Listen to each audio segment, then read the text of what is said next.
خو زما په اند باندې دا چې نوموړی د هند په لوبو وکټو تجربه لري، کېدای شي یو څو لوبې په نړیوال جام کې ترسره کړي او مخه به د همدې سالیو څخه ODI کرکټ سره وکړي. خو لازم هغه خلکو ته چې د نوین په انتخاب بغیر د کوم ضرورته، بغیر د کوم پروف، بغیر د کوم ریکوایرمنټ چې هغه باید پوره کړي د سلیکشن لپاره، هغه د فټنس ټیسټ څخه هم وړاندې په 15 کسیز سکواډ کې انتخاب کړل. بیا ابوظبي کیمپ ته واخیستل شول او د ابوظبي کیمپ په اړه چې ما کوم معلومات ترلاسه کړي دي او په خپل CEO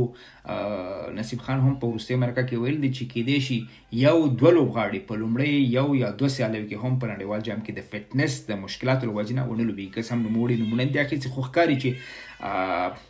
نوین الحق یو له هغو لوبغاړو څخه دی چې فټنس یې برابر نه و او دغه خیانت افغان کرکټ بورډ کې شته مشران وکړ چې نوین الحق یې راوسته او مینوال یې پرې خوشحاله کړل، خو له نورو افغان کرکټرانو سره ظلم وکړ چې په دې سره د افغانستان کرکټ ملي لوبډلې هغه بیلنس هم خراب کړ. په هر صورت باندې نوین ته زه سلوټ کوم په دې چې نوین خپل صحت ته ښه متوجه دی، هغه پوهېږي چې څرنګه خپل T20 کرکټ اوږد کړي. افغانستان کافي T20 کرکټ لري، هندوستان سره جنوري کې 3 T20 میچونه لري، 2023 کې په سریلانکا کې T20 ورلډ کپ دی، وبخښئ په ویسټ انډیز کې T20 ورلډ کپ دی، هغې ته تیاری نیسي او د افغانستان لپاره په T20 کرکټ کې یو بهترینه او انپلیبل بالر ثابتېدی شي، ځکه نوموړي سره کافي زیات ویریشن دی. هغه ویریشن په ونډه کرکټ کې زموږ په درد نه خوري. په دې اړه باندې ما څو ځلې خبرې کړې دي چې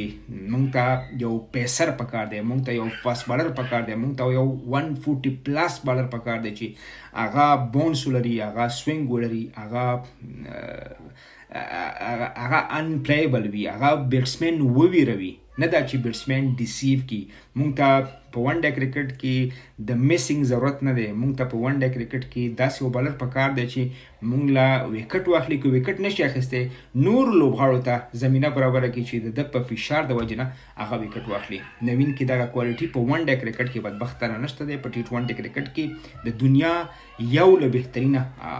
بالرانو څخه دی. نو زه ورته په دې پرېکړه باندې سلوټ کوم چې کم تر کمه افغان کرکټ بورډ کې خو دا استعداد او ظرفیت زه نه ګورم چې هغه لوبغاړي مشخص کړي. دا چې نوین خپل ځان ته ګوري او پوهېږي چې څنګه خپل کیریر په T20 کرکټ کې وغځوي او دغه فیصله یې وکړه. تر بیا مو الله مل چې تر هغې چې موږ بل نور معلومات په دې اړه باندې ترلاسه کړو، حتما به تاسو سره شریکو. مننه.